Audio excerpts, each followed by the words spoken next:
My wife handed me a list of chores. Do these or I'm leaving. I said, fine. Then I hired a maid with our lifestyle budget and forwarded the bill. I'm 34 male. My wife, Hannah, 32, and I have been married for 7 years. On paper, our life is the American dream. Nice house in the suburbs, 2 decent cars, no kids yet. I work in corporate finance, which translates to long hours and high stress, but it pays the bills. All of them. The mortgage, the utilities, the insurance, the car notes. It all comes from my salary. Hannah works part-time at a high-end clothing boutique, about 15 to 20 hours a week. We've never had a strict formal budget, but we've always had an unspoken arrangement. Her income, around $1,400 a month, would go into our joint checking account, but it was tacitly understood to be hers to spend. It covered her brunches, her Pilates classes, new clothes, and the occasional designer bag. I never questioned it. My job was to provide stability. Hers was to enjoy the life we were building. I thought we were a team, but for the past year, the foundation of that team has felt rotten. There were constant, subtle digs, comments about how tired she was, how the house was a mess, how I needed to step up. It was a bizarre narrative, completely detached from reality. I handle all the groceries, cook most nights, do all the yard work, and manage our finances. But in her telling, she was a 1950s housewife chained to the stove while I did nothing. The resentment was baffling. Last night, it all detonated. I got home late, around 8 p.m., after a brutal quarterly review meeting.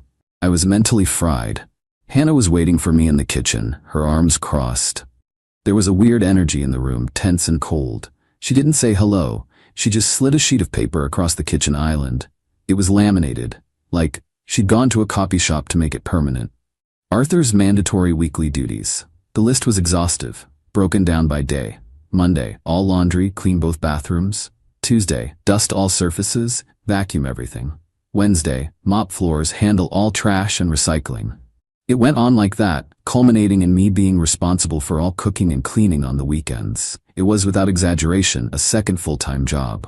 What is this? I asked. My voice was dangerously low. It's the new standard, she said, her tone flat and rehearsed.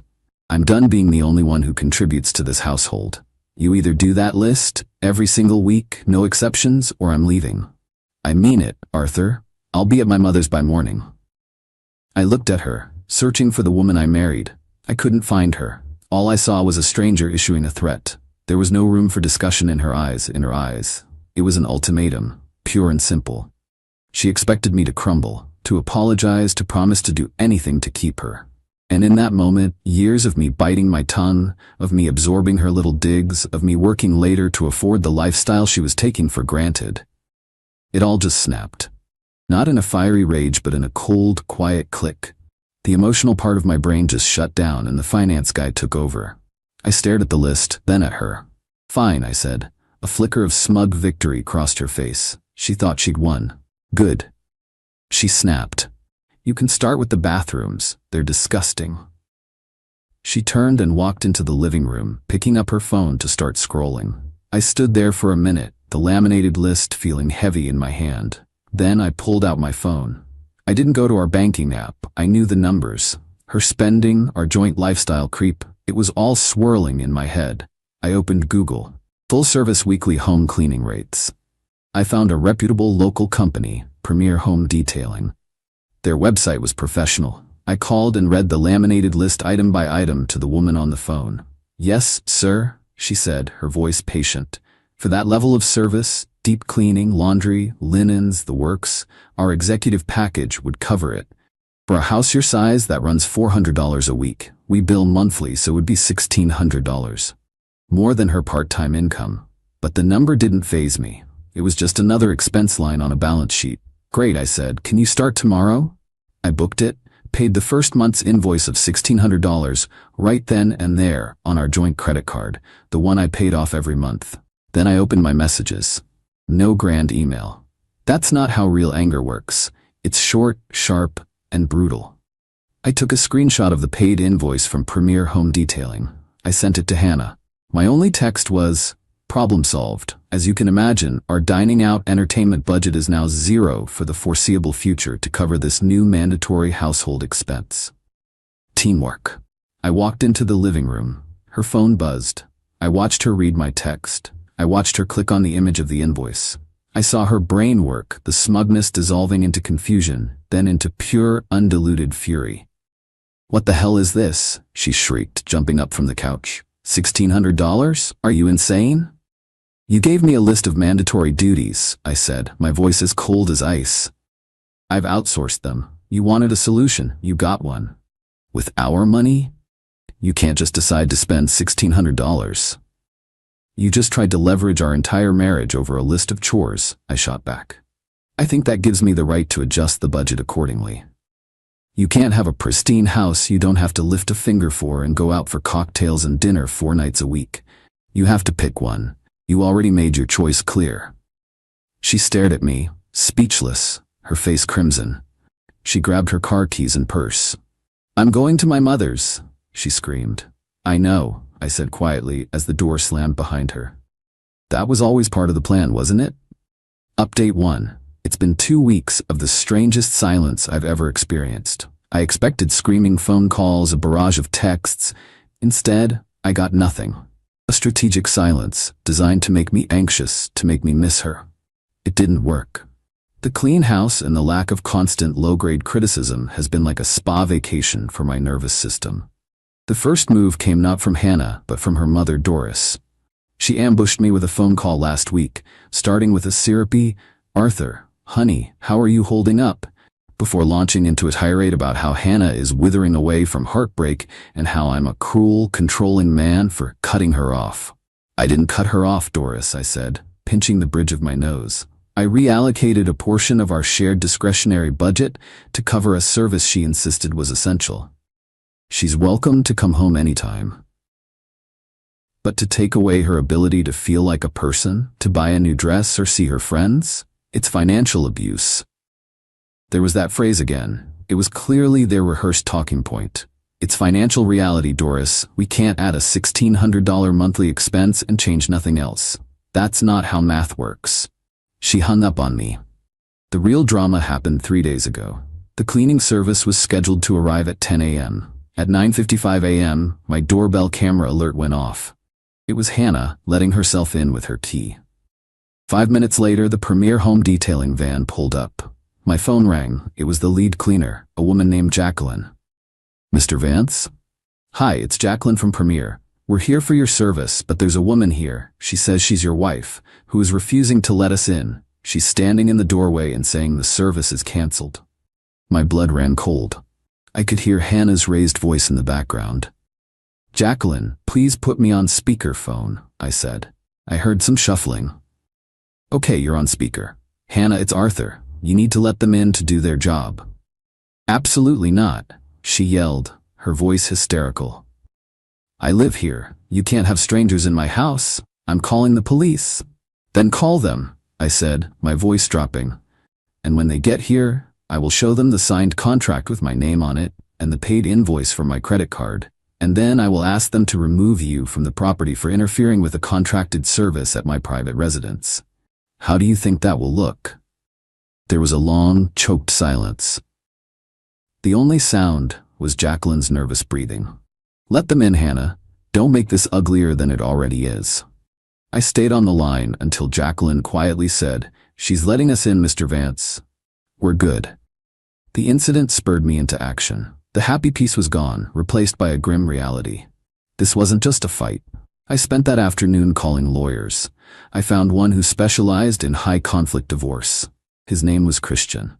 Our first meeting was yesterday. He told me to prepare for war, and the first step was to get a full, clear picture of our financial history. So that's what I've been doing for every spare second of the past 2 weeks. Every evening, every lunch break, all weekend. Fueled by rage and black coffee, I've been logged into our joint accounts, downloading 2 years of statements.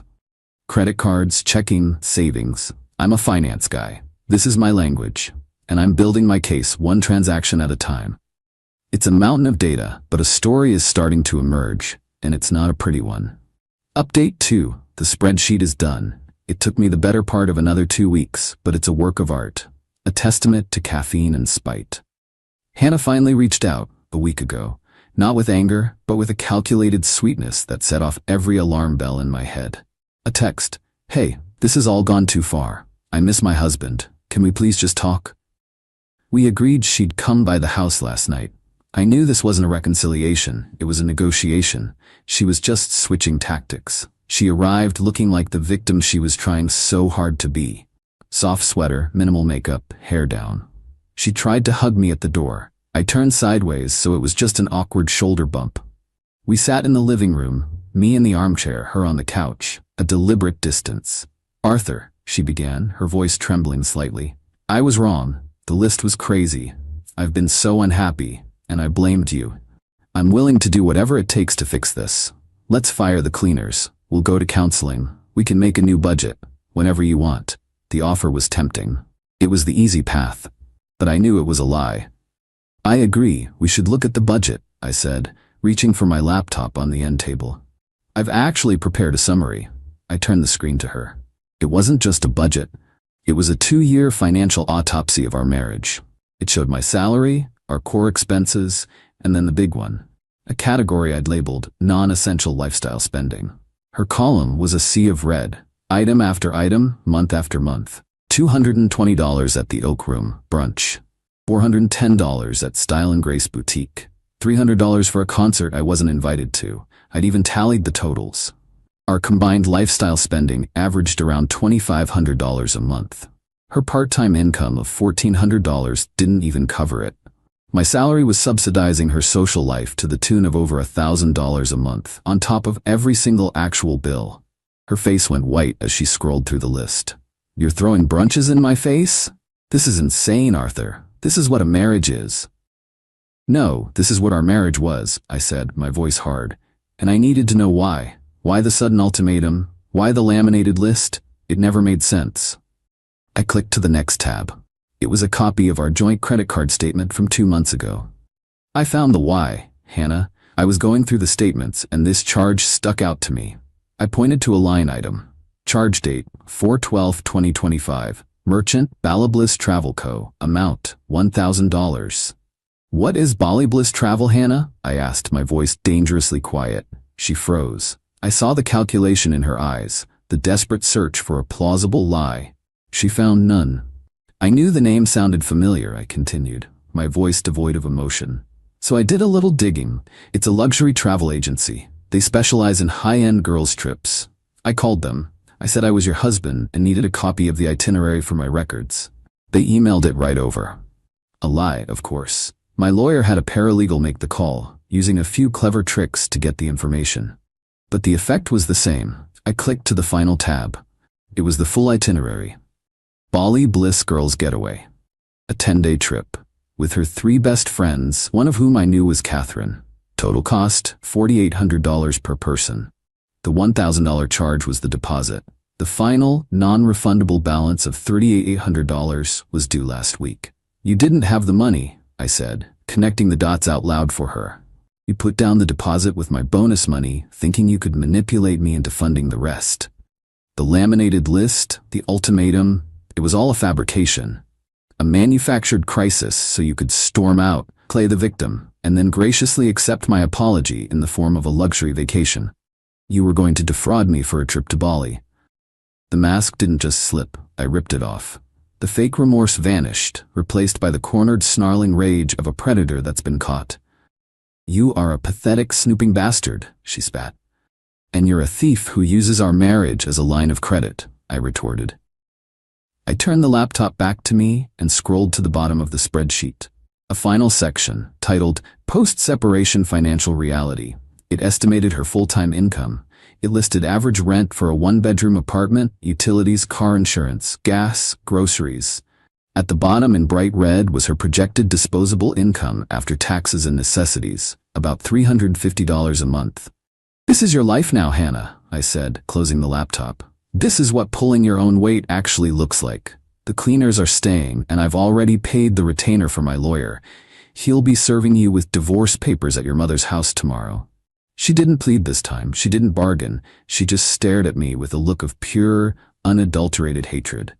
I will take you for everything you have, she hissed. No, I said, standing up. You won't. You already tried. Final update. 10 months. That's how long it takes to dismantle a life. The divorce was finalized 3 weeks ago. It was not a clean or quiet process. It was a grinding, expensive, and soul-crushing war of attrition, waged through lawyers. Hannah, true to her word, tried to take me for everything. Her lawyer was aggressive, painting her as a downtrodden wife who sacrificed her career for my benefit and was now being cast aside. They demanded permanent alimony, half the house, everything. My lawyer, a shark named Christian, was worth every single dollar. He countered with the spreadsheet, the detailed, 2-year breakdown of her spending versus her income. He presented the Bali itinerary. He showed that her part-time work was a lifestyle choice, not a sacrifice. The battle was brutal. It involved depositions, financial discovery, and a lot of ugly accusations. In the end, the judge wasn't an idiot. The final settlement was a brutal reality check for Hannah. The house was designated my sole property, as it was purchased before our marriage. A fact my lawyer dug up that I'd forgotten was legally significant. She was awarded 6 months of transitional alimony, a pittance compared to her old lifestyle, and half of the liquid assets we'd accrued during the marriage. After my legal fees, it was a substantial check, but it's a one-time payment. It's not a permanent subsidy. Doris remains a low-level annoyance. She leaves me a rambling, angry voicemail about once a month, which I delete without listening to. Hannah tried to run a smear campaign on social media, but it's hard to maintain the image of a glamorous victim when you're not living a glamorous life. Most of our mutual friends just went quiet, not wanting to be caught in the crossfire. From what I've heard, Hannah and her mother used a chunk of the settlement money as a down payment on a small condo on the far side of town. Hannah got a full-time job, an office manager at a dental practice. She's not destitute, but her world of spontaneous luxuries has evaporated. She's living a normal, middle-class life, and to her, it's a prison sentence. As for me, I'm okay. The process left me lighter in the wallet and heavier in spirit. It's hard to go through something like that and not become cynical. The house is still mine. Premier Home Detailing still comes every Tuesday like clockwork. But the house feels different now. I took down the generic art she bought and hung up posters of national parks. I bought a proper grill, something she always called an eyesore. I'm slowly, deliberately reclaiming my space, my life. There's no triumphant feeling of victory. There's just quiet. The quiet of not waiting for the next passive-aggressive comment. The quiet of a budget that makes sense. The quiet of a home that is a refuge, not a battleground. My lawyer told me that a successful divorce isn't one where you win, it's one you survive. I survived. And in the quiet moments, I'm starting to realize that's more than enough.